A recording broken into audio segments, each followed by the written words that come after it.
Alléluia. Amen. Que le nom de notre Seigneur soit béni. Amen. Nous rendons grâce à Dieu qui nous permet de répondre à l'appel. Et aujourd'hui, nous allons parler du devoir du Père. Le devoir du Père. Et c'est ce moment que les hommes ont choisi pour recevoir cet enseignement qui les permettra dans la suite de mettre en pratique ce qu'ils entendent, ce qu'ils vont suivre ce soir. Et je pense que cela les aidera à bien gérer leur maison, leur foyer, à bien gérer leur programme. Amen. Amen. Le Père est un être humain de sexe masculin qui a un ou plusieurs enfants. J'ai souvent dit qu'il y a deux types de pères. Il y a un premier type de père, c'est le père conscient qui attend un enfant. Et il y a un autre type de père, c'est le père inconscient qui n'attend pas un enfant. Ça veut dire qu'il a eu des rapports sexuels avec une fille. La fille est tombée enceinte. Et quand la fille tombe enceinte, la fille vient lui dire que je suis enceinte. Il se fâche. Et maman, il rejette la fille. Cette dernière va accoucher un enfant. Et le père irresponsable ne prendra pas soin de cet enfant. Là, c'est un père inconscient. Mais celui qui est père, qui attend un enfant, c'est un père qui prépare la layette. C'est un père qui envoie sa femme à l'hôpital pour les examens. Écoutez bien. Si les organes vitaux que nous avons dans notre corps meurent, par exemple, ces organes vitaux sont, par exemple, le cerveau. Vous voyez comme par exemple le cœur, les poumons. Vous pouvez pas voir quelqu'un vivre sans poumon, sans cœur, sans cerveau. Mais vous pouvez voir quelqu'un vivre avec les pieds. C'est-à-dire que si on ampute son pied, il peut vivre avec ce pied-là. Il marche et il a les béquilles. Il marche, il force. Mais l'homme qui est la tête, quand l'homme perd sa place, moi je l'appelle comme un organe. Je prends un exemple d'un organe, des organes vitaux que je viens de parler. Je prends que c'est un organe vital qui est dans le corps. L'homme, c'est la tête de la maison. Le père, c'est la tête. Quand le père ne fonctionne pas comme il se doit, ne marche pas comme il faut, la maison, je veux dire le foyer, ne peut pas être bien réglé. Le foyer ne peut pas être béni. Le foyer ne peut pas être ordonné. Donc moi je prends le père comme celui qui est la tête, comme celui qui est le dirigeant, comme celui qui est le guide. Alléluia. Je vais commencer à parler des devoirs du Père. Ça veut dire que ce que lui-même, le Père, doit faire pour son propre corps. Si tu sais que tu es un Père, tu ne peux pas te comporter n'importe comment. Ça veut dire tu ne peux pas aller n'importe où. Moi, je refuse de faire certaines choses. Pourquoi? Parce que quand je vois les autres faire, je vois qu'ils sont tellement risqués. Ça veut dire qu'ils sont en danger. Et que s'ils meurent là où ce qu'ils sont en train de faire, s'ils meurent dans cette situation, la famille va souffrir. Et c'est pourquoi moi j'évite d'entrer dans certains milieux, j'évite de me trouver dans certains milieux à une certaine heure, j'évite de rentrer tard à la maison. Pourquoi? Parce que je me dis que si j'ai un problème, ma famille va souffrir. Je sais que Dieu est là pour aider les enfants, les orphelins et les veuves, mais c'est aider par moments, pas des moments difficiles. C'est pourquoi le Père, avant de poser un acte, doit se poser la question de savoir ce que je suis en train de faire là, est-ce que c'est vraiment important pour moi? Est-ce que ce que je suis en train de faire a de la place dans ce qui doit être fait? Alléluia. C'est ça d'abord le Père. Est-ce que je suis en train de vouloir m'engager à faire quelque chose? Je prends un exemple. Un père qui va au bar, qui prend 2, 3, 4 bières et qui rentre à 23 heures. Non seulement il met en danger sa propre vie, mais il met sa famille en danger. C'est pourquoi je dis le devoir que le père doit avoir, ou le père a, et qu'il doit savoir où il doit aller, de où il doit parler, qu'est-ce qu'il doit faire et qu'est-ce qu'il ne doit pas faire. Même quand il a son argent, il ne doit pas aller au bar, comme certains le font. Dès qu'ils prennent leur salaire, ils vont d'abord saluer le barman. Il y a certains qui disent que non, c'est ce qui entre dans mon ventre qui m'appartient. Quand je vais arriver à la maison, l'argent ne va plus m'appartenir parce qu'il va trouver des problèmes. Non. Il est préférable d'aller à la maison résoudre des problèmes que d'aller enrichir le barman. Un bon père, quand il a son salaire, il rentre d'abord chez lui. Parce qu'il doit se dire, si on vole mon argent, nous allons vivre comment? Donc le père doit savoir, avant de poser tout acte, qu'il a une famille derrière. Et qu'en faisant ce qu'il est en train de faire, je prends l'exemple de ceux qui sont dans des entreprises. Quand un père est en train de voler, non seulement il met sa vie en danger et la vie de la famille, parce que si on le licencie demain, il sera au quartier sans travail et sa famille va souffrir. Moi, je connais l'histoire d'un collègue. Il avait un bon poste, mais il a été licencié à cause de 9 000 francs. Ça veut dire qu'il a acheté une marchandise à 1 000 francs et il a ajouté un autre zéro et il a écrit 10 000. À cause de 9 000 francs, il a perdu un bon poste. À cause de 9 000 francs, il a perdu un bon poste. Aujourd'hui, quand je le rencontre en route, il est débraillé, il est sale. Et quand je vois comment il vit aujourd'hui, je dis qu'il souffre. Et il souffre. Pourquoi? Parce qu'il a changé les chiffres. Donc, un père, avant de poser un acte, doit savoir que j'ai une famille derrière. J'ai une maison, j'ai des enfants. Si aujourd'hui j'ai des problèmes, je vais vivre comment? Ça veut dire que quand il marche en route, même quand il est sur sa moto, il ne doit pas être un papa qui roule sans casque. C'est un exemple, hein? Parce qu'il se dit que s'il tombe sur la moto et sans casque, il aura un problème peut-être. Il aura un problème au niveau de la tête, il sera à l'hôpital. Il pourra faire peut-être 6 mois de maladie, mais pendant les 6 mois, sa famille va souffrir. Et c'est comme ça le père. Il fait attention parce qu'il doit parler n'importe où, il ne doit pas faire n'importe quoi. Il ne doit pas se retrouver n'importe où. Même quand il faut faire aller chez les marabouts et chez les charlatans, le père doit toujours avoir peur. Moi, j'ai été malade pendant mon enfance, quand j'étais encore au village. Je suis tombé malade, comme je le dis. Ma mère m'a amené chez les marabouts. Mais chaque fois qu'on allait chez le marabout et on nous donnait quelque chose pour ma guérison, elle jetait ça en haut. Pourquoi? Parce qu'elle disait que mon père, c'est comme ça qu'elle m'appelait mon père. Peut-être c'est le bois qu'on nous a donné. Pardon, je donne ça ici. Regardez, papa, on faisait 25 km à pied. On le fait encore 25 km le lendemain à pied. Et on nous donne des gris, on les jette à 2 km de la maison. Elle me dit que papa, peut-être c'est le bois. Elle avait peur.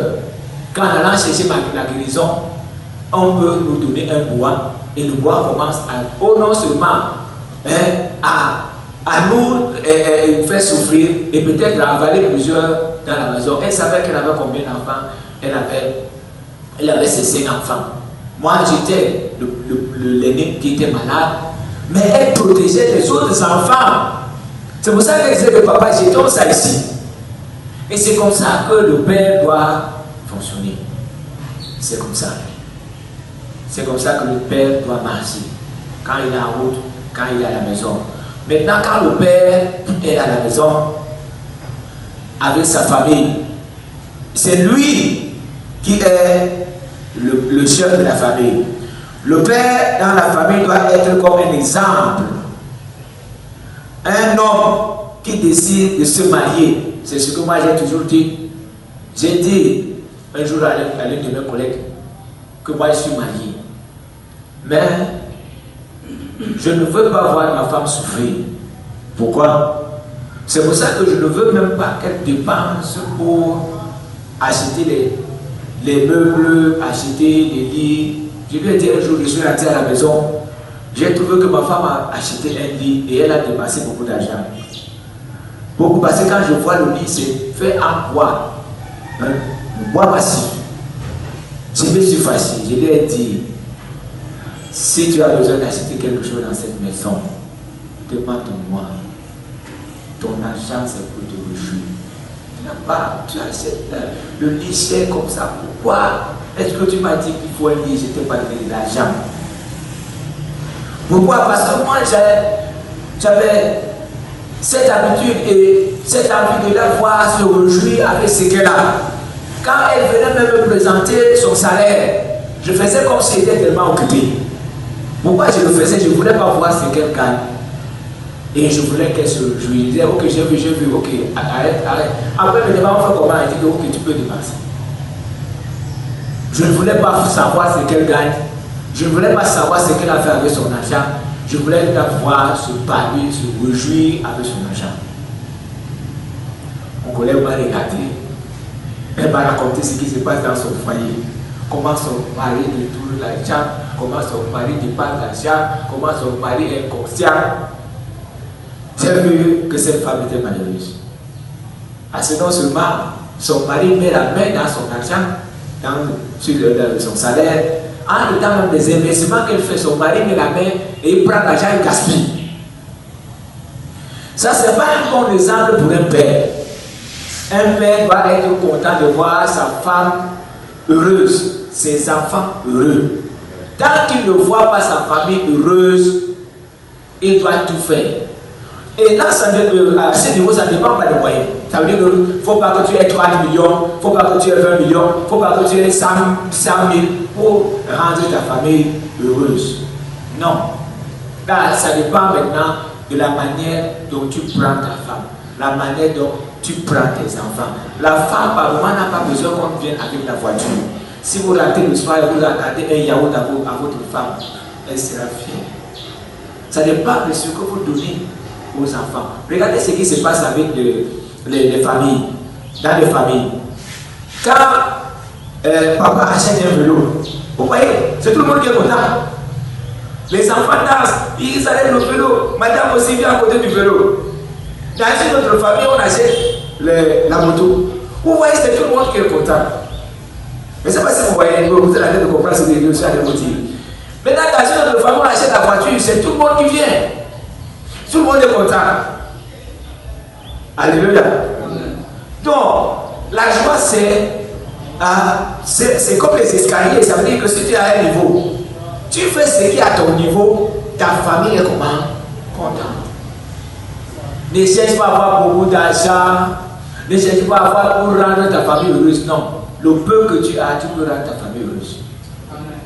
Si un soir, tu rentres avec un sachet de pain. Si un soir, tu rentres avec un sachet de pain. Et que dans la famille, dans la maison, tu appelles tes enfants, tu as un sachet de pain avec du beurre. Regardez ce qui va se passer. Faites des exemples. Rentrez un soir. Peut-être vous savez, vous ne le faites jamais. Et vous achetez du pain avec du beurre. Et vous venez mettre ça là-bas. Vous mettez le pain sur la table et vous venez vous servir. Personne ne vous dira qu'il a mangé. Faites cet exemple. Personne ne vous dira, même madame ne vous dira pas qu'elle a mangé. C'est l'exemple que je vous donne. Vous allez voir que même ceux qui ont mangé vont manger ce pain. C'est pour vous montrer que vous pouvez rendre vos familles heureuses avec les moyens que vous avez. Et on n'a pas besoin d'aller faire un emprunt à la banque. On n'a pas besoin de faire un emprunt chez des amis. Mais le peu que vous avez, vous pouvez rendre vos familles heureuses. Est-ce que les hommes comprennent? Donc le père est le chef. Et c'est le père qui peut même pas créer l'ambiance à la maison. C'est le père. Parce que tout le monde regarde le père.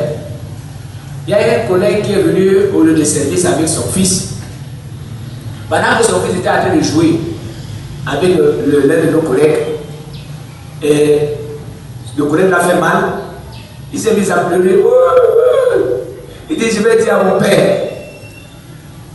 Quand il dit, je vais dire à mon père, mon collègue dit que ton père n'est pas fort. Il dit non, mon père est fort. Chaque fois qu'il bagarre avec ma mère, c'est lui qui gagne toujours.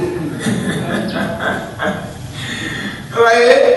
Lui, il sait que son père est le plus fort. Donc, quand on l'a fait mal, il dit que son père est fort parce qu'il voit que c'est son père qui gagne devant sa mère. Je vais vous dire une chose. Quand vous voulez faire des affaires, des problèmes avec vous, quand vous avez des problèmes avec vos femmes, ne faites pas ce que ce collègue faisait devant les enfants, que faut bagarrer devant la femme, vous bagarrer après, c'est monsieur qui gagne. Ça, c'est une très mauvaise formation. Donc, le père est le chef. Il ne fait pas n'importe quoi devant sa famille. Il ne fait pas n'importe quoi. J'ai dit tellement à mes collègues que regardez, on a acheté un maître. Ce maître n'a même pas fait une journée devant l'établi, vous l'avez volé. Si on dit à vos enfants que vous volez, ils vous prendront comme des pères responsables ou irresponsables. Disons que si aujourd'hui, on vient dire à ton enfant que tu as volé au lieu de service, mon frère, un homme disant que tu as volé, papa a volé les pics, papa a volé un mètre, papa a volé les cahiers, papa a volé l'argent. Non, c'est honteux.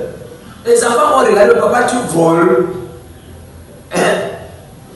Non, le père doit être un exemple. Un exemple à la maison. C'est pourquoi un bon père n'est pas colérique. Un bon père ne prend pas les décisions prématurées. Non. Un bon père réfléchit avant de prendre la décision. Alléluia.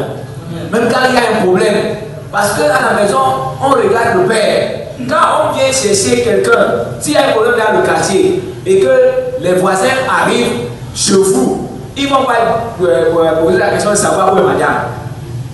On va dire, monsieur est là, c'est pas ça. Parce qu'on sait que c'est le chef. Et c'est le chef qui peut apporter une solution à ce problème. C'est pourquoi ne laissez pas vos femmes aller toucher les problèmes du terrain. Les problèmes de limite avec les voisins, ne les laissez pas. Il faut dire à vos femmes que c'est vous qui avez le droit de parler des limites du terrain. Parce que s'il y a un problème sur le terrain, on viendra chercher qui est le chef de la famille. Donc vous êtes des pères et vous devez être des pères responsables.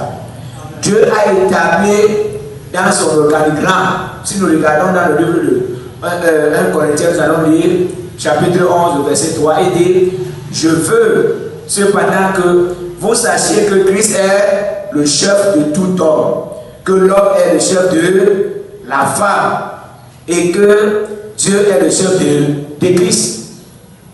Donc dans l'organigramme de Dieu, il sait que Dieu est le chef de Christ, Christ est le chef de l'homme, et l'homme est le chef de la femme. L'homme n'est pas un chef qui a la seconde à main, que chaque fois il faut taper sur la femme. Chaque fois, les hommes qui tapent sur leur femme, c'est vraiment une faiblesse. Les hommes qui ne supportent pas le bavardage de leur femme, c'est une faiblesse. Par contre, il faut rester là quand la femme bavarde, tu écoutes son bavardage jusqu'à la fin. Et tu ne te fâches pas, c'est que tu es vrai homme. Même si elle t'insulte, tu restes là et tu écoutes. Elle termine. Et maintenant, tu peux te coucher. Moi, j'avais pris la décision que même si j'ai des problèmes avec ma femme, je serai le premier, que j'ai tort ou raison, le premier à aller vers elle. Et quand je le faisais, j'étais toujours, vous voyez que j'étais toujours gagnant. Parce que là, il devait avoir mon temps, il devait m'avoir vers le Seigneur. Je ne pouvais pas me coucher étant fâché, parce que je devais tout faire pour qu'il y ait la paix, que ce soit la nuit comme le jour, je devais tout faire pour qu'il y ait la paix. Et moi, j'avais pris cette décision devant Dieu. J'ai dit, Seigneur, à partir d'aujourd'hui, quand il y aura problème entre nous deux, que j'ai raison ou tort, je serai le premier à aller vers elle. Et vous dites que quand je le faisais, j'étais toujours, vous voyez que j'étais toujours gagnant. Donc c'est ça le devoir du Père. Chercher à avoir la paix dans la maison. Chercher à avoir la paix du cœur. Que par exemple le Père que vous êtes ne doit pas sortir fâché. Même si madame vous a dit n'importe quoi. Faites tout et tout pour sortir content. Ça veut dire que vous cherchez à résoudre le problème avant de sortir. Parce que quand vous sortez étant fâché, pourquoi j'ai pris cette décision? Parce que j'ai vu par moment que les décisions que je prenais, à la fin, je constatais que je prenais toutes de très mauvaises décisions. Et quand je sortais par moment, je me rappelle un jour, je sortais étant fâché comme ça. Pendant que j'étais en train de traverser la barrière, je sortais de la barrière, j'ai heurté une voiture. Regardez, maintenant, il faut résoudre le problème. La voiture que j'ai heurtée, et il faut essayer une Pajero. Le monsieur aussi, ça veut dire qu'il avait tellement de moyens, parce qu'il avait un chauffeur. Il a appelé la police est arrivée, la police a commencé à me menacer. Et je connaissais quelqu'un, j'avais une connaissance, il était un avocat, je l'ai appelé, quand il est venu, il s'est présenté, on m'a laissé, la pression qu'on me faisait n'était plus c'est la première pression. Nous sommes allés au commissariat, on m'a demandé de donner de l'argent, moi je lui ai dit qu'il n'avait pas d'argent, après le policier a jeté mon dossier sur moi, il m'a chassé. En étant le monsieur avec qui je suis allé au commissariat, a appelé quelqu'un, il disait que fais-moi un devis pour la réparation de ma voiture, on doit faire la peinture de toute ma voiture. Il avait seulement quelques égratignures comme ça. Il a demandé qu'on fasse la peinture de la voiture. Donc, c'est au vu des choses que j'ai vécues que je suis en train de vous donner certains conseils à cause de l'expérience que j'ai eue dans le foyer, que je vous donne certains conseils. Et cela m'a aidé beaucoup.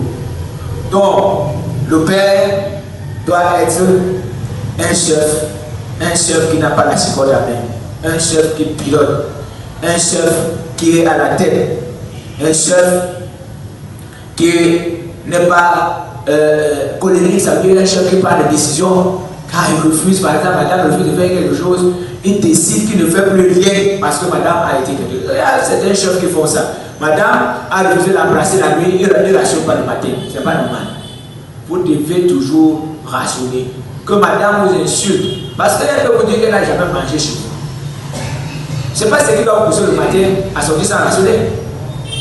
Vous ne devez pas faillir à votre devoir. Même quand elle vous énerve et qu'elle a besoin de vous au lit, vous ne devez pas faillir à votre devoir. Elle vous énerve et vous ne devez pas faillir à votre devoir en disant que notre génération va passer les études. Même quand elle vous a énervé, vous devez acheter ses habits. Vous devez acheter son téléphone. Vous ne devez pas faillir à votre devoir. Vous devez donner à votre femme ce qu'il faut au temps convenable. C'est ça. Frère, vous arrivez souvent à l'état de service, mais on vous donne votre salaire à la fin du mois. C'est pas ça. Et pourquoi quand madame vous énerve, vous refusez de rationner? Hein? Donc, ce que vous devez faire, frère, la femme, dans le livre de Corinthiens, il est écrit que le corps que la femme porte, c'est votre corps. Et le corps que vous portez, c'est le corps de la femme. Et vous voyez que l'homme punit souvent la femme, il ne regarde pas que c'est mon corps. Il punit la femme. Non, un bon père ne fait pas ça. Gloire à Dieu. Il ne doit pas faillir à ton devoir.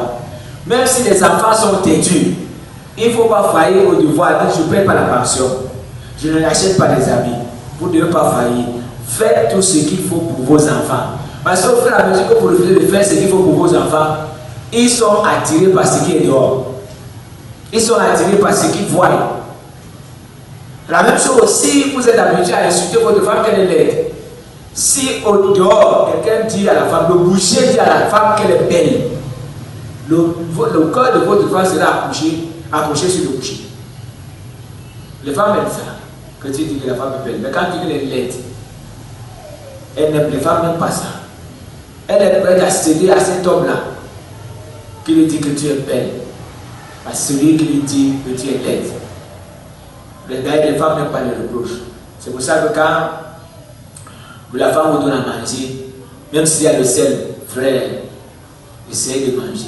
Ne commencez pas à bagarrer que vraiment, toi, cette femme-là, tu mets le sel dans la nourriture, c'est quoi? Non, tu bagarres, tu finis de manger. Dès que tu finis de manger, tu te lèves. Tu fais comme si de rien n'était, tu es très content. Tu lui diras un autre jour que tu n'aimes pas comme est bon. Trop de sel dans la nourriture. Si c'est à l'instant que tu lui dis que madame, ta nourriture a le sel, c'est comme si tu l'as insulté. Si vous voulez, dès que vous rentrez ce soir, même si la nourriture n'a pas essayé, essayez de dire à votre femme que cette nourriture a le sel. Vous allez voir sa réaction. Elle va d'abord s'arrêter et elle va te poser la question, il y a le sel. Et si tu insistes, elle va te dire quelque chose qui va t'énerver. Parce que c'est comme si tu l'as insulté. Donc, même quand vous voulez reprocher la femme, c'est pas par moment quand elle a commis la bêtise. Pour qu'elle comprenne, il faut attendre un peu. Même un jour pour lui dire, doucement que c'est mon chéri. Il y a telle chose, quand tu fais, s'il te plaît, ne fais pas comme ça, il faut faire. Elle va marcher, elle va comprendre. Parce que quand vous insultez la femme, elle devient bête. C'est pour ça qu'elle vous dira, je n'ai jamais mangé chez toi, je suis venu souffrir chez toi. Si tu ne me posais pas, il y a des hommes qui étaient alignés devant moi. Tu m'as épousé pour me faire souffrir.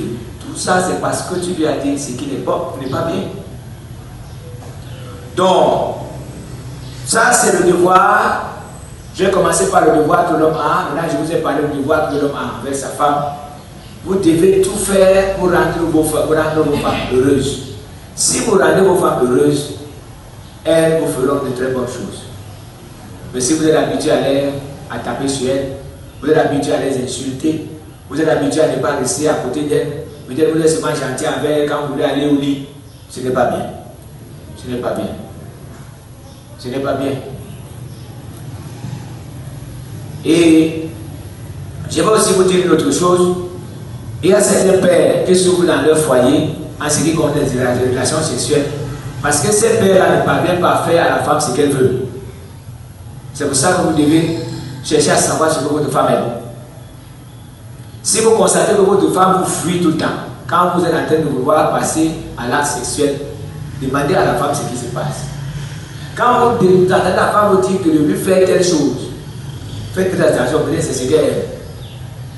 Et c'est quand vous ne faites pas ça, chaque fois que vous voulez passer à l'acte, elle vous dit qu'elle est fatiguée, elle vous le pousse, elle vous donne des coups de poing, comprenez qu'il y a quelque chose. C'est pourquoi après l'acte sexuel ou pendant l'acte sexuel, donnez à votre femme le coup de revenir la prochaine fois. Si elle n'a pas ce coup-là, vous aurez des problèmes dans le foyer. Vous serez dans la maison avec elle, mais elle aura toujours peur que non, l'homme là, ce qu'il fait là n'est pas bien. Ou ce qu'il fait là, moi je ne suis pas d'accord. Et elle sera en train de fuir au lit, vous ne comprenez jamais. Vous n'allez jamais comprendre pourquoi. Donc il faut chercher à comprendre ce qui se passe. Si elle ne veut pas régulièrement, essayez de l'écouter. Si peut-être la manière de faire, ce n'est pas ce qu'elle veut. Si c'est parce que vous faites, elle sent mal, elle ne sent pas, elle n'a pas le plaisir, essayez de la comprendre. Et quand vous allez faire comme elle veut, par moment, c'est elle qui va vous demander que non, chérie, est-ce qu'aujourd'hui il n'y a pas un bon match? Mais si c'est vous qui allez toujours vers elle, toujours, et par moment, elle fuit, c'est qu'il y a problème. Et c'est des choses qui apportent souvent des problèmes dans le foyer, par moment, quand au lit ça ne se passe pas bien, quand par exemple la femme ne prépare pas bien, quand la femme ne sait pas son mari à temps, quand ça apporte souvent des problèmes. Maintenant, vous qui êtes le père, votre premier chrétien, c'est la femme. C'est la femme. Donc ne le mettez pas tout au pasteur. Que quand le pasteur est là, c'est allons à l'église. Par moment même la prière, elle va voir le pasteur. Lui est le premier chrétien, c'est madame. Et le second, c'est les enfants. C'est pourquoi l'homme doit connaître et maîtriser la parole de Dieu. Parce que la femme peut venir te poser des questions par rapport à la Bible. Et c'est pour ça que tu dois enseigner à la femme et aux enfants ce que la Bible recommande. Est-ce que quelqu'un peut dire amen? Amen. Mais pour que l'homme arrive à ce niveau, il faut qu'il enseigne et enseigne à sa femme ce qu'il connaît déjà. Est-ce que tu connais déjà quelque chose dans la Bible? Tu dois enseigner ça à la femme. Amen. Alléluia. Par moment, les hommes disent que les femmes ne sont pas soumises. Je suis d'accord. Mais qui mérite la soumission? Il y a aussi ça. La femme ne doit pas être soumise à quelqu'un qui ne mérite pas la soumission. Par exemple, quelqu'un qui rentre sous tout le temps, quelqu'un qui tape régulièrement sur sa femme, quelqu'un qui ne rationne pas, qui est incapable d'acheter des habits à sa femme. La femme doit se soumettre à cette personne comment? Vous voyez, il y a souvent certaines femmes qui vont au marché, c'est elles qui bagarrent pour avoir des habits. Il faut qu'elles aient des chaussures, il faut, et elles achètent des draps, elles achètent. Et l'homme est là, en étant, il boit avec son argent, il peut s'asseoir dans une boîte à monter, il dépense 20 000. Est-ce que cet homme-là mérite la soumission? Dites-moi vous-même. Qu'un homme qui ne rationne pas, un homme qui ne prend pas soin des enfants, un homme qui ne prend pas soin de sa femme, et il a besoin de la soumission. Ça ne révolte pas moment la femme. La femme a besoin de voir l'homme s'intéresser à elle. C'est pour ça que quand vous rentrez par exemple le soir, il faut que vous réservez un temps pour votre femme, un temps pour poser avec elle, un temps pour poser les questions, un temps même pour jouer avec elle. Si la femme constate que le soir quand tu rentres, tu es devant la télé, tu ne poses pas avec elle, elle te dit je m'en vais au lit, tu ne l'écoutes pas. Elle sort de la chambre et dit que tu viens pas me rejoindre, tu restes seulement là parce que tu es consacré à la télé. Tu aimes la télé plus que ta femme, c'est pas normal. C'est pas normal. Et il faut aussi voir quand la femme va dans la chambre, elle vient te chercher, elle rentre encore dans la chambre et dit que tu ne viens pas. Peut-être elle a besoin de toi, il faut aussi comprendre. Même si c'est un match que tu es déjà révisionné, va quand même faire ce que ta femme demande à la femme ce qu'elle veut. Va accomplir le devoir conjugal. Donc, l'homme qui mérite la soumission, le père qui mérite la soumission doit être un père comment? Responsable. Nous voyons que quand Adam et Ève ont péché, Adam n'a pas chassé Ève. C'est Ève qui était à l'origine. L'homme était habitué à voir son père, Dieu. Et il venait le soir les rendre visite. Mais à cause de Ève, le pont a été brisé. Mais nous voyons qu'après cet acte, ils ont commencé à faire des enfants. C'est comme si la présence de Dieu les empêchait de faire quelque chose. Leur amour était toujours là. Ils étaient ensemble. Adam n'a pas dit que je te chasse, tu m'as mis dans les problèmes avec Dieu. Mais Adam est parti avec sa femme. Pourquoi? Parce qu'entre Adam et Ève, il n'y avait pas de problème. Est-ce que l'homme peut dire Amen? Entre les deux, il n'y avait pas de problème. Il y avait un problème entre Dieu et le couple. Mais entre les deux, il n'y avait pas de problème. Je veux dire par là que quand il y a un problème à la maison, si c'est l'argent que madame a dépensé, il faut voir que la femme est plus importante que l'argent. Est-ce qu'on peut dire Amen? Oui. Même si c'est un verre qu'elle a cassé, même si c'est peut-être un habit, elle repassait et elle a brûlé le pantalon, la femme est plus importante que le pantalon. Est-ce que l'on peut dire Amen? Dans Genèse chapitre 23, verset 16, il est dit, c'est ses désirs, dont les désirs se porteront, les désirs de la femme se porteront sur son mari. Et dit, les désirs se porteront vers ton mari, mais il dominera sur toi. Ça, c'est une sanction que Dieu a donnée à Ève. C'est pourquoi, frère, les désirs de la femme sont toujours sur l'homme. Si la femme travaille, elle gagne 100 000. L'homme travaille, il gagne 50 000. La madame viendra toujours demander l'argent du gaz à monsieur. Monsieur va se fâcher. Non. La femme a été sanctionnée. Ses désirs se porteront sur son mari. Et son mari fera comment? La dominera. Vous allez voir que les petits problèmes à la maison de 1000 francs, il y a certaines femmes qui appellent le mari qui sont au lieu de service. Ne vous fâchez pas.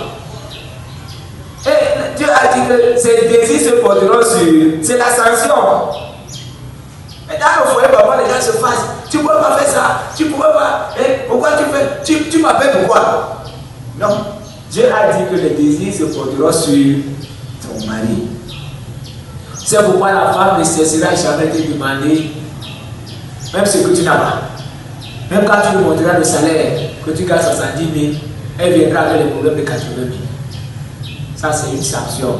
Les désirs te porteront. sur ton mari et il te dominera. Donc nous devons comprendre que tout ce que les femmes nous apportent comme besoin, c'est l'ascension. Elle vient demander le matin, elle vient demander le soir. Tu es couché, elle demande, elle demande. C'est pour ça que nous ne devons pas en vouloir des femmes, de chers pères. Vous ne devez pas les en vouloir. Quelqu'un peut dire Amen. Amen. Comme Christ est le chef de l'Église, vous êtes aussi le chef dans la famille. Le garant de la vie de la femme et des enfants. Je vais encore parler des enfants, je suis toujours sur la femme. Le garant de la vie, il y a certaines choses que madame ne peut pas savoir faire à la maison. Si vous savez les faire, montrez à la dame ce qu'elle doit faire, que de crier de temps en temps sur elle. Je prends un exemple, vous avez épousé une femme qui ne sait pas repasser. Vous n'allez pas commencer à crier sur elle. Regarde comment tu as mis 2 traits sur mon pantalon. Non. Toi qui sais comment tu repasses, on repasse, fais comment? Montre à la femme comment on repasse. Parce qu'il y a certaines femmes qui ont né dans les maisons et elles ont grandi, elles n'ont pas bénéficié de l'éducation des mères. Moi, j'ai bénéficié de cette éducation, mais la mère, maman, avait la chicotte. Elle me montrait par maman comment on doit plier un habit quand on veut voyager. C'est ma mère qui m'a montré ça. Comment on doit plier un habit, elle me montrait. Quand elle repasse, voilà comment on repasse. Il y a certaines femmes qui n'ont pas bénéficié de ça. Donc, si vous maîtrisez ces choses-là, vous devez montrer à la femme pour ne pas avoir des problèmes à la maison. Vous lui montrez, elle a la bonne volonté de repasser, mais elle ne sait pas. Montrez-lui comment elle doit repasser votre habit. Et là, vous aurez moins de problèmes à la maison. Alléluia. Amen. Donc, si vous ne parvenez pas à aimer votre femme, regardez, vous avez commencé, au début vous l'aimiez, peut-être aujourd'hui elle a amorti, elle n'est plus comme elle était ronde avant. Mais comprenez que vous devez vieillir ensemble avec votre femme. Même si elle n'est plus ronde comme elle était, vous devez continuer à l'aimer que d'envier d'autres femmes dehors. Vous pouvez épouser une femme, vous dites que non, moi je veux une femme qui est mince. Elle arrive à la maison, il y a d'autres femmes qui sont minces dehors parce qu'elles ont une mauvaise vie. Et quand elle arrive à la maison, il y a à manger, il y a à boire, elle commence à prendre du poids. Et vous avez besoin d'une femme mince. Vous n'allez pas rejeter cette femme. Vous n'allez pas la vouloir. Ce n'est pas elle qui a fabriqué son corps. Amen. Amen. Vous devez l'aimer avec son poids. Vous devez l'aimer avec son corps. Pour ceux qui aiment porter leur femme, si vous ne parvenez plus à la porter, ne vous fâchez pas. Elle a déjà pris du poids. Vous ne pouvez plus trouver une autre solution. Amen. Amen. Amen. Il y a certains petits problèmes qui apportent certaines situations qui apportent des problèmes dans les foyers. J'ai reçu deux chrétiens à la maison un jour, le mari et la femme. Pendant que nous étions en train de causer, madame s'est mise à pleurer. Elle a pleuré, j'étais sa pousse. Je savais quoi faire. Son mari me pose la question, qu'est-ce qui se passe? Et la femme dit, papa, ton fils n'est même plus. Il dit, qu'est-ce que c'est? Ton fils n'est même plus, il y a quel problème? Elle pleure, elle pleure. Elle me dit, papa, quand on s'est marié, il a même porté, il ne porte plus. Et quand il arrive le soir, il n'a pas mon temps. Il s'intéresse à moi. La femme a pleuré. Je dis, pardon, calme-toi. Il dit, tout le monde est confus. Je dis, mais c'est comment? C'est un fils à la foi. Qu'est-ce qui se passe? Il me dit, papa, c'est fini comme ça. Je vais reprendre encore. Donc, calme-toi, il dit à la femme, calme-toi, je vais reprendre. Ne pleure plus. Tu as compris? Elle a essuyé ses larmes, elle est restée tranquille. Quelques jours après, j'appelle mon fils à la foi. Je lui dis, c'est comment? Elle a appelé la fille. Elle dit, papa, c'est bon, non, il n'y a pas de problème. Donc, c'est une petite chose qu'on peut négliger par rapport les femmes aiment ça. Regarde ce que madame voit que monsieur rentre le soir, monsieur n'a plus son temps. Monsieur rentre le soir, monsieur peut la porter comme il la portait avant. Et ça a porté un problème. Donc il y a des choses que vous pouvez négliger dans le foyer qui sont comme la rouille, un père, un chien père, qui sont comme la rouille qui ruine et qui détruit votre foyer. Donc le père doit faire tout et tout pour enlever tout ça et prendre le temps maintenant pour que le foyer n'ait pas de problème. Les erreurs que les pères font, je commence à citer, je vais citer quelques erreurs. Par exemple, vous avez un portable de 120 000 et votre femme a un portable de 5 000, c'est pas bien. C'est pas normal. Il était peut-être mieux d'acheter un portable de 50 000 et d'acheter aussi un portable de 100 000, de 50 000 à votre femme. Parce que si vous avez WhatsApp et que madame n'a pas WhatsApp, c'est pas bien. C'est un exemple que je donne. Donc essayez de mettre de rehausser le niveau de vie de votre femme. Qu'elle sache vraiment qu'elle a un mari. Parce que quand vous serez sur WhatsApp, elle a un téléphone de 5 000, elle ne peut pas faire WhatsApp. C'est sur WhatsApp que tu as d'appeler des membres de la famille. Elle ne peut pas appeler sa mère avec un téléphone WhatsApp. Toi, tu as de voir ta famille. Tu causes avec les membres de ta famille. Appel vidéo. Elle ne peut pas faire ça. Elle va se coucher ce soir-là, elle va rien dire. Mais elle ne sera pas fière. Vous allez voir que maman, elle sera tiède. Elle ne parlera pas, mais ce n'est pas bien. Il y a aussi des erreurs que les pères font. Ils vont manger dans les restaurants dehors, mais à la maison, ils laissent 1000 francs. Et dans le restaurant, ils mangent un plat de 2500. Ce n'est pas normal. Avant d'aller manger dehors, rassurez-vous que votre famille a à manger. Moi, je fais souvent une chose. Aujourd'hui, ma famille ne m'a pas quand même à manger. Hein. Mais il y a des moments que j'entre dans les boulangeries et décide de acheter un gâteau de 2000. Mais je sors avec un gâteau de 500. Oui. Je sais pourquoi je le fais. Pas parce que je n'ai pas de l'argent. Mais je sors avec un gâteau. Je dis, Jacques, pour acheter un gâteau de 2000, je sors avec un gâteau de 500. Et si maintenant, quand je vais acheter un gâteau de 2000, est-ce que ma famille a mangé le gâteau de 2000? Si oui, j'achète le gâteau de 2000, nous allons manger ça ensemble le soir. C'est ça la réflexion du Père. Quand tu t'assois, tu manges un plat de 5000, tu bois une bière, tu prends le jus, et à la maison, madame fait 1 mois, elle ne boit pas un jus. 2 mois, elle ne boit pas un jus. Mais toi, tous les jours ou chaque semaine, tu es au restaurant, tu bois la bière, tu prends le jus, ou tu prends la nourriture, 5000. Il y a d'autres même qui ont des carnets dans les restaurants. Ne faites pas ça, frère. N'allez pas prendre les dettes dans les restaurants. Il est mieux que vous mangez ce qui suffit, ce qui vous permet de faire des économies, que de vous endetter. Et à la fin du mois, vous allez payer les factures au restaurant. Non, non, non, c'est pas normal. Rassurez-vous que la maison a mangé. Si la maison a mangé, vous pouvez aussi bien manger.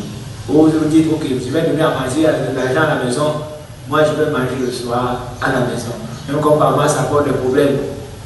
Parce que je connais l'histoire de mes amis. Et un 24 décembre, nous étions dans les services, tout ce qu'on nous offrait comme nourriture, il ne mangeait pas parce qu'il savait qu'il avait bien rationné chez lui. Alors quand il rentre à la maison le soir, un 24 décembre, sa femme demande à son enfant, à sa fille, de servir à manger à son père. Et quand le bon monsieur s'assoit à table, on vient avec le riz sauté. Il me dit, mon frère, j'ai regardé ma femme. Je ne savais pas quoi faire. J'ai regardé ma femme, lui donner des coups de poing, parce que j'ai réservé mon ventre. Je savais qu'il avait bien rationné, mais j'ai trouvé le riz sauté. Et il lui a dit, que tu as fait quoi? Il me dit, tu sais ce que j'ai fait? Il lui a dit, ta mère. Alléluia. Il me dit, mais c'est tout ce qu'il a pu faire. Parce qu'il ne savait pas, il ne savait quoi faire. Manger le riz sauté. Et pourtant, il a arrêté toutes les bonnes nourritures qu'on nous a proposées dans les services. Il a trouvé le riz sauté à la maison. Mais en tant que père de famille, ce n'est pas nous qui disons que toutes choses concourent au bien de ceux qui aiment Dieu. On doit manger ça. Donc, la femme n'est pas un mal nécessaire. Vous devez comprendre ça. La femme n'est pas un mal nécessaire comme les autres disent. Disons, frère, regardez ce qui se passe. Nous ne devons pas mépriser nos femmes qui sont à la maison. Le plaisir que vous avez quand vous embrassez votre femme, vous pouvez trouver ça où? Nulle part. C'est pas ça. Non, ne fermons pas les yeux, frère. On ne peut pas trouver ça quelque part. Et quand tu as les rapports sexuels avec ta femme, le plaisir là, tu peux trouver ça où? Mais on ne doit pas seulement être gentil pour le plaisir, mais on doit aimer cette femme qui nous donne le plaisir, qui nous apporte ce plaisir.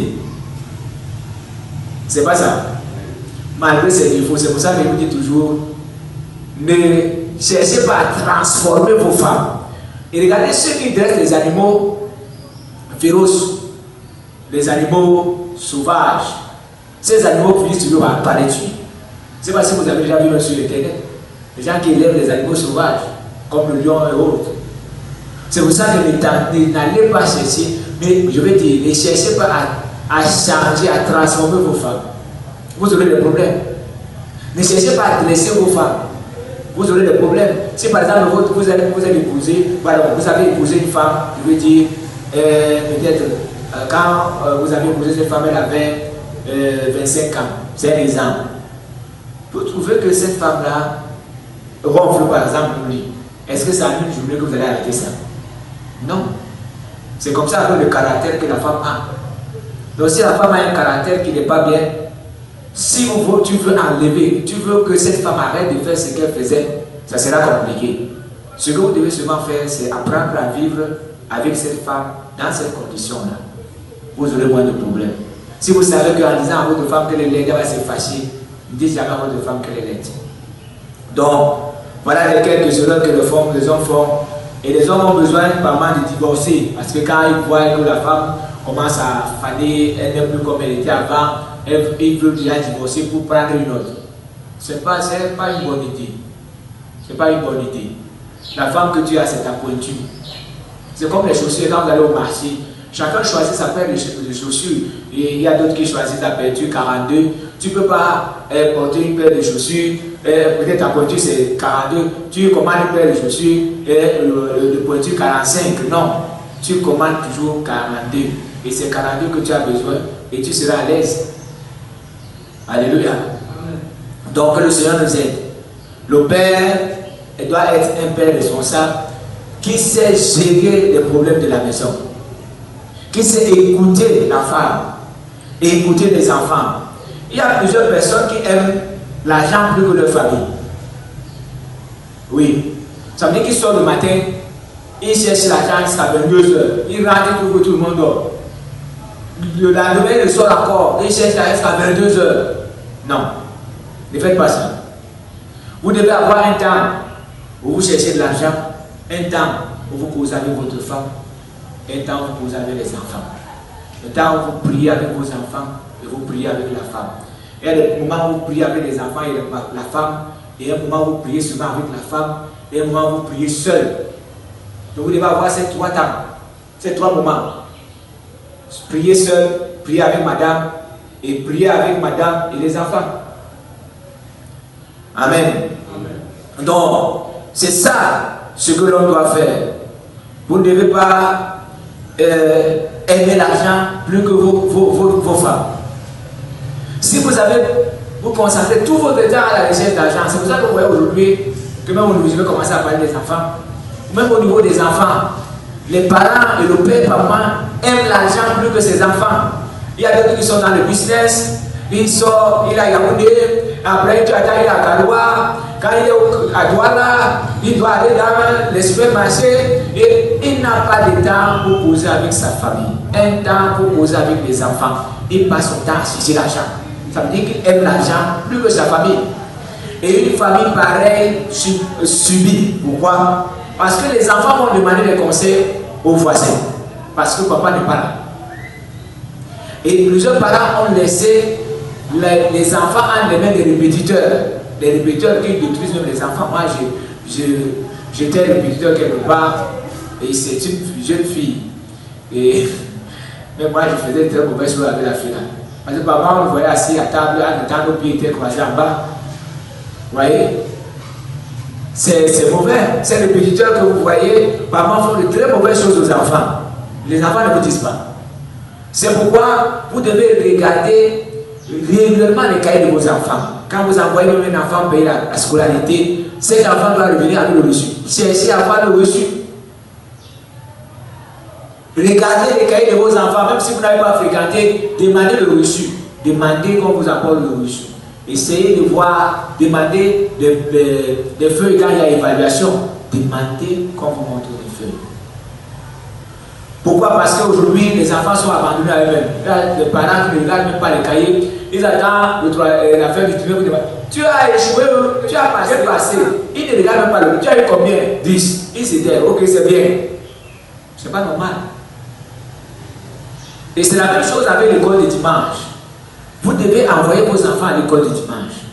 Parce que quand vous gardez vos enfants à la maison, pendant que les autres sont en train d'apprendre, vous allez les faire du mal. Il y a d'autres qui laissent les enfants à la maison, pendant qu'ils les envoient au marché, qui les envoient faire le marché, préparer à la maison, et les pères et les mères viennent à l'église pour écouter la parole et chanter. Ce n'est pas normal. Vous êtes en train de faire du mal. Vous devez apprendre à vos enfants la parole de Dieu. Même la Bible le recommande, que nous devons garder, devons enseigner à nos enfants ce qui est écrit dans la parole.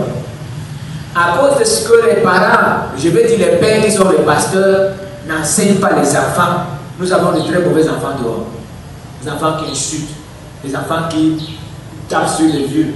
J'ai vu dernièrement au Carrefour, là, PK11, il y a un jeune homme il était sur la moto, il était en train de taper sur son père, son grand-père, qui était dans la maison. Il lui donnait le coup de poing. Frère, moi j'ai grandi avec ma mère. Elle ne supportait pas certaines choses. Un jour, j'ai bagarré avec l'un de mes cousins. Il m'a donné un coup de poing à l'œil. Ma mère a dépensé l'argent pour sauver ses yeux. Je me disais que ma mère est en train de dépenser, mais je vais me venger. Et quand j'ai retrouvé la guérison, je suis allé provoquer le cousin. Et sur ce jour-là, j'ai été plus fort. J'ai tapé ce cousin-là et je l'ai blessé à ce niveau. Le sang était en train de couler sur son habit. Et pendant que le sang coulait, oh, je me voyais vainqueur, il s'est mis à pleurer. Je suis rentré à la maison en courant. J'ai dit à ma mère, maman, ne pleure plus ton argent. Elle me dit, quel argent? Et comme tu as beaucoup dépassé pour mon œil, elle me dit qu'est-ce qui s'est passé? Je dis que je vais lui taper mon cousin là. Le sang a été, je n'avais pas encore terminé que le sang a été de couler. Ma mère m'a ramassé comme aïe. Elle m'a fouetté. Et il n'y avait personne pour me sauver. Personne. J'ai pleuré. Elle m'a posé la question. Qui t'a envoyé te venger? Je t'ai envoyé. Elle m'a fouetté. Après, elle me dit, allez, avance. Je suis devant. Elle est derrière. Je pleure. J'avais les traits partout. Elle m'a tapé avec la... Quand on arrive, on trouve le cousin, son habit était mouillé de sang. Elle a mené le cousin de l'enfant à l'hôpital. Sans même appeler ses parents, elle n'a même pas appelé ses parents, elle n'a même pas cherché à savoir si les parents sont à la maison ou pas. Elle a mis l'enfant à l'hôpital. En dedans, il était là pour garder malade. Et je l'appelle. Quand on a terminé sur l'enfant, elle s'est assurée que l'enfant a trouvé sa guérison. Est-ce que vous pouvez encore trouver les parents aujourd'hui? C'est pas facile. Vous avez trouvé le mari, il dit oui, j'ai dépassé mon argent. Qui a aussi dépassé son argent? J'ai dépassé mon argent. Non. Apprenez à montrer à vos enfants que ce qu'ils ont fait n'est pas bien. S'ils ont des problèmes avec les voisins, ne vous mettez jamais derrière ces enfants parce que vous dites, j'ai trop souffert pour avoir cet enfant-là vraiment. Ne le touchez pas. Non. Si l'enfant a fait ce qui n'est pas bien, faites-le. Montre à l'enfant que ce qu'il a fait n'est pas bien. Il ne doit pas insulter les voisins. Il ne doit pas insulter les aînés. Il ne doit pas les insulter. Il faut lui montrer que ce qu'il a fait n'est pas bien. Même quand il vole à la maison, montre-lui que ce qu'il a fait n'est pas bien. Nous faisons aujourd'hui ce qui n'est pas bien aujourd'hui. Ce que nous faisons, c'est quoi? Nous donnons à nos enfants tout ce qu'ils nous demandent. Ah, papa, achète la télé. Non, écran placement. On achète. Ah, papa, il faut acheter quelque chose pour la maison. On achète. Papa, il faut l'antenne. On achète. Ces enfants nous apportent quoi? Regardez, papa, ce que ces enfants nous apportent, c'est le bavardage. Papa, ce que ces enfants nous apportent, papa, c'est les soucis. Ce que les enfants nous apportent, c'est quoi? C'est les problèmes. Mais nous les donnons, papa, tout ce qu'ils nous demandent. Et nous avons fait encore ce qui est très mauvais. Parce que quand nous prenons ces chaînes, nous prenons ces câbles, nous mettons tout à la disposition des enfants. Toutes les chaînes. Et ces enfants maîtrisent tous les programmes. Les programmes de films porno, les programmes de séries, les programmes de Tintin, le programme Et c'est comme ça qu'ils veulent mettre maman en pratique ce qu'ils voient. C'est devant cette télé qu'ils apprennent à désobéir aux parents. C'est devant cette télé qu'ils apprennent à violer. C'est devant cette télé qu'ils apprennent à braquer. C'est devant cette télé qu'ils apprennent à se masturber. C'est devant cette télé qu'ils apprennent de toutes ces mauvaises choses. Il y a l'un de mes collègues qui a pris son congé. L'un de mes collègues a pris son congé. Et il était à la maison. Pendant que ses enfants étaient en train de visionner la télé, un temps, il y a un qui est quitté devant la télé, il est monté sur les balises et il a sauté. Il voulait sauter, il voulait faire comme Superman. Il a vu à la télé comment il fait peur et lui aussi a sauté. Il est tombé, il a cassé sa jambe. Et vous dites que c'est une histoire vraie parce qu'il a vu à la télé et il voulait faire la même chose. C'est ce qui se passe avec les enfants aujourd'hui. Quand ils voient à la télé, ils veulent mettre en pratique. C'est pour ça que vous voyez que les enfants de 14 ans, maman tombe enceinte. Et c'est pour ça que vous voyez par moment, il y a d'autres qui regardent même à travers les trous ce que papa et maman font derrière. Parce qu'ils ont appris, ils ont vu ça à la télé. Ils veulent savoir si papa et maman font ça. C'est pourquoi l'éducation des enfants est très importante. Ne mettez jamais ces choses à la portée des enfants. Vous devez avoir un temps pour dire aux enfants, allez au lit. Arrêtez de visionner. Allez apprendre. Allez apprendre les parents pour débrancher ce cas parce que vous voulez que les enfants soient disciplinés. Ne faites pas comme si vous voulez les rendre heureux. C'est pour ça que vous laissez tout laisser là. C'est ces choses-là. Je suis arrivé quelque part pendant que j'étais en train d'évangéliser. J'ai trouvé un problème dans une maison. Le grand frère a enceinté la petite soeur. Voilà, c'est des choses qu'on apprend à la télé. La petite soeur était là, le grand frère était là. La petite soeur était enceinte. Il a enseigné sa petite soeur. C'est pourquoi, frère, veillons. Et quand nous sommes dans la maison, ne permettez pas aux enfants d'entrer dans les chambres de filles. C'est comme les filles doivent parler dans les chambres des enfants, des garçons. Ne dites pas que c'est son frère. Le diable est rusé. Le diable est vraiment rusé. Donc vous devez veiller en tant que père sur l'éducation de vos enfants. Suivez-les. Suivez-les. Moi j'ai des enfants, mes derniers enfants, les jumeaux là ont 23 ans. Si mes nerfs, j'ai des chiffres là, même à 23 ans. Moi je ne m'amuse pas pour l'éducation des enfants. À 23 ans là, quand je vois que c'est mauvais, je siffle pas. Parce qu'il doit s'aligner dans ce que je suis en train de dire. Il ne doit pas me montrer qu'il est déjà grand. Celui qui est grand, il sera grand quand il sortira de chez moi. Quand il construira sa maison. Pour l'instant, je suis là pour les regarder et leur montrer le bon chemin. Et je leur dis toujours que je suis comme quelqu'un qui marche et qui trouve un grand trou devant et il fait demi-tour et il fait signe à tous ceux qui veulent aller tomber dans le trou que le pardon a entré. Donc quand je les vois faire certaines choses, je me dis, j'ai fait ces choses-là, j'ai échoué. Et quand ils sont en train de voir ça, ils voient leur échec. C'est pourquoi nous ne devons pas épargner à nos enfants l'éducation et ce que nous avons. Regardez David. Quand David a vaincu Goliath, la première question que Saül lui a posée était le roi. De qui es-tu fils? Parce qu'il voulait savoir qui a éduqué cet enfant comme ça. Qui a montré à cet enfant le chemin? Qui a montré à cet enfant cette voie? Qui a montré à cet enfant qu'on peut combattre? Donc il voyait que cet enfant a reçu une éducation dans la maison familiale. Est-ce que l'homme peut dire amen? Amen. La dernière chose que je vais dire encore pour les enfants, c'est notre manière de parler. Parce qu'il y a des moments où nous les parents, nous maudissons les enfants sans savoir. Quand par exemple l'enfant te dit, tu dis que tu verras, c'est une malédiction. Il verra. Quand tu as des enfants, que tes enfants te feront ce que tu me fais, tu l'as maudit. Quand tu dis à ton enfant que tu seras toujours comme ça, tu l'as maudit. Donc vous devez apprendre à prononcer de bonnes paroles. C'est ce que je vous apprends toujours. Les bonnes paroles. Regardez, dans le livre de Genèse, vous allez voir que quand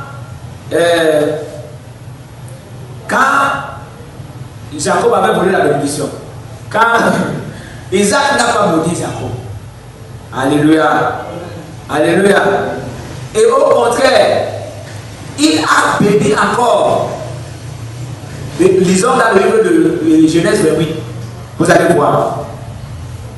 Genèse chapitre 28. Vous allez voir que la bénédiction qu'il a attribuée à Jacob, à ce moment-là, moi je dis même que cette bénédiction est au-dessus de la première bénédiction. Nous allons lire Jacob, le livre de Genèse, chapitre 28, le premier verset. Isaac appela Jacob, le béni. Il n'a pas maudit, il a su qu'il a trompé. Mais il a encore appelé, il a béni. Il a béni. Nous allons voir, il a béni Jacob et lui donna cet ordre. Tu ne prendras pas une femme parmi les filles de Canaan. Lève-toi, va à Padan Aram, à la maison de Bethuel, père de ta mère, et prends-y une femme d'entre les filles de Laban, frère de ta mère. Que le Dieu Tout-Puissant, écoutez, te bénisse, te rende fécond et te multiplie afin que tu deviennes une multitude de peuples. Qu'il te donne la bénédiction d'Abraham et à ta postérité avec toi, afin que tu possèdes le pays où tu habites comme étranger et qu'il a donné à Abraham. Alléluia. Il l'a encore béni. Donc, nous devons prononcer de bonnes paroles pour les enfants. Même quand ils seront têtus, retenons-nous et prononçons de bonnes paroles. Bénissons ces enfants. Accompagnons-les avec la bénédiction. Dans nos maisons, nous ne devons pas accepter n'importe quoi. Vous devez montrer, mettre de l'ordre. N'acceptez pas que les enfants vous apportent des petits-fils. Non, parlez même s'ils ont apporté, montrez que ce n'est pas bien. Ne soyez pas content. Ne vous ne dites pas que oui, vous avez eu un petit-fils. Montrez à votre fille que ce qu'elle a fait n'est pas bien. Montrez le chemin à l'enfant. Quitte à lui maintenant d'accepter de suivre ou pas, mais que vous soyez en train de faire votre travail. Montrez aux enfants qu'ils ne doivent pas perdre le temps pour mettre les mèches et les pantalons. Parlez. Et même quand vous devez donner de l'argent pour acheter des habits, quand ils apportent des habits, triez ce qui est mauvais et mettez ça au feu. L'enfant va comprendre que ce n'est pas bien. Mais si vous-même vous commencez à dire que la chip que tu as apportée est courte et tu laisses l'enfant avec la chip, demain tu vas pleurer. Parce que les puces qu'elle a laissées dehors, c'est pour attirer les hommes. Les mèches qu'elle a mis partout là, c'est pour attirer les hommes. Parce que c'est des femmes, quand elles mettent ces choses là, maman, ça attire les hommes vers elles.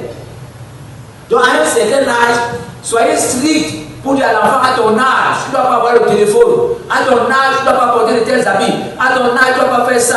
Et moi, je suis d'accord avec les familles qui disent souvent à certains enfants, tu ne peux pas avoir le téléphone avant le BBC. Tu peux avoir le téléphone avant le probatoire. Tu ne peux pas avoir le téléphone avant le bar. Moi, je ne peux pas avoir à ces parents. Parce que parents, il faut la vie des enfants. Et même le téléphone que vous voyez là, c'est un autre centre de formation. C'est ce que les enfants utilisent maintenant pour se détruire. Parce que quand on a déjà le téléphone, et on peut aller n'importe où sur Internet, on peut voir n'importe quoi. Par exemple, quand vous êtes en train de dormir, on va amener une jeune fille comme ça, ici, une fois un enfant peut-être de 11 ans. Quand les parents dormaient, toute la maison dormait, l'enfant se levait et mettait le téléviseur en marche pour voir les films pour nous. Et elle connaissait à quelle heure de la nuit on montrait ces films. Et quand la maman l'a surprise sur cette table-là, elle lui demande, elle dit que c'est depuis qu'elle fait ça. Donc quand tout le monde dort, à une certaine heure, elle vient mettre la télé, elle baisse le volume. Et elle regarde, elle visionne les films pornographiques. Regardez à 11 ans. C'est pourquoi nous devons veiller par moment que est-ce que les enfants dorment. Est-ce qu'ils sont dans leur chambre? Est-ce que c'est bien fermé? Est-ce que ces enfants ne viennent pas la nuit pour visionner? Et aussi, vous avez la possibilité de coder certaines chaînes. Moi, je l'ai fait chez moi. Il y a certaines chaînes qu'on ne peut pas visionner à la maison. J'ai codé ça. J'ai codé ces chaînes. Ils sont obligés de rester avec les chaînes qu'ils doivent visionner. J'ai codé les autres. Mais chez moi, ce n'est pas ça. Donc, apprenez à éduquer vos enfants à tous les niveaux. N'ayez pas pitié de ces enfants. Parce que vraiment, quand vous faites comme ça, ils pleurent, ils gémissent. On ne peut pas tous priver de quelque chose. Non, c'est vous qui voyez le danger. Quand ils sont en train de visionner, vous voyez pas le danger. Il faut mettre de l'ordre. Le père, c'est celui qui met de l'ordre. Pas celui qui apporte le désordre. Il met l'ordre sur sa femme. L'ordre sur ses enfants. Vous devez aussi voir même l'habillement de vos femmes. Vous ne devez pas les laisser porter n'importe quoi. Parce que votre femme, par exemple, ne peut pas s'habiller comme une prostituée. Parlez. Si elle est têtue, elle ne veut pas changer. Mais votre devoir est de dire à la femme, je ne veux pas te voir avec l'habit qui montre tes fesses. Aujourd'hui, les femmes n'ont même pas honte. Vous voyez les femmes qui portent les habits. Vous voyez les traces de leur sexe comme ça. Mais elles marchent, vous les voyez marcher comme ça. Et d'autres font du sport. C'est le sport. Elles marchent pour partout à l'envers de la journée avec la forme de son sexe, les fesses partout. Elles marchent sur le long des rues. Moi je me demande si ces femmes en sortant de leur maison, les maris n'ont pas vu ça. Parlez, si elles ne veulent pas obéir, mais faites votre travail. Faites votre travail. Parce que au fur et à mesure que vous allez continuer à parler, vous qui êtes père, le père, Dieu un jour Dieu va vous aider. Et la femme écoutera et la femme fera ce que Dieu veut. Amen. Donc, on peut s'arrêter là ce soir, mais nous devons comprendre que vous avez un travail. Et votre travail n'est pas un petit travail. Mais vous avez le travail, ce premier travail qui est de montrer à votre famille le chemin du Seigneur. Vous devez les inculquer ce que vous avez. Vous devez les donner ce que vous avez. Que ce soit votre femme, que ce soit vos enfants. Et vous devez chercher à entrer au paradis avec toute votre famille. Vous ne devez pas chercher à entrer dans le paradis seul. Vous devez chercher à entrer dans la famille avec toute votre famille. Dans le paradis, pardon. Entrer dans le paradis avec toute votre famille. Pas vous seul. Vous devez les tirer malgré leur rébellion, malgré leur manière de faire. Mais tirez vos membres de famille. Amenez-les. Ceux qui ne viennent pas à l'église, quand vous êtes ici. Non, vous devez les dire, quand vous rentrez l'appel au culte, vous devez aller au culte. Un jour, ils vous suivront. Quand vous rentrez les pieds, ceux qui ne se réveillent pas, à l'appel à la prière, dites-leur que non, il faut vous réveiller pour prier. Faites votre devoir. Ne jamais faillir à son devoir parce que les enfants ou la femme ne fait pas son devoir. Vous devez pas faillir. Alléluia. Vous ne devez pas faillir. Que le Seigneur vous bénisse. Amen. Et que Dieu vous aide à avoir de bons foyers. J'ai dit que vous devez faire votre devoir. Ne fermez pas vos bouches dans vos maisons. Et quand vous voyez les enfants faire, vous dites que non, Dieu fera. Non, parlez d'abord. Donnez des instructions. Montrez ce qui doit être fait. Insistez. Dieu vous aidera dans la suite. Que le Seigneur vous bénisse. Nous allons prier le Seigneur. Seigneur, nous te bénissons pour ce moment. Et nous te prions au nom de Jésus en tant que Père. Nous avons une lourde responsabilité. Si toi tu ne viens pas à notre aide, Seigneur, qui nous viendra en aide. C'est pourquoi je prie, Seigneur, les pères ont suivi cette formation, cet enseignement ce soir. Je prie que tu les aides, oh Dieu, à mettre cela en pratique. Quand ils vont rentrer dans leur maison, ça ne sera pas facile, parce que quand ils vont parler à leur femme, oh Dieu, elles constateront qu'il y a un problème, quelque chose qui a changé. Les enfants comprendront que quelque chose a changé. Permets notre Dieu au nom de Jésus que ce message puisse apporter des fruits dans leur maison. Je les remets entre tes mains, Seigneur, donne-leur cette facilité et la sagesse de mettre en pratique ce qu'ils ont appris ce soir. Que leur maison, oh Dieu, devienne des cellules de prière. Que leurs enfants, notre Dieu, marchent dans la crainte de ton nom et que ton nom soit glorifié, Père. Merci, notre Dieu, pour ce que tu fais. Merci pour ta grâce. C'est au nom de Jésus-Christ que nous prions. Amen.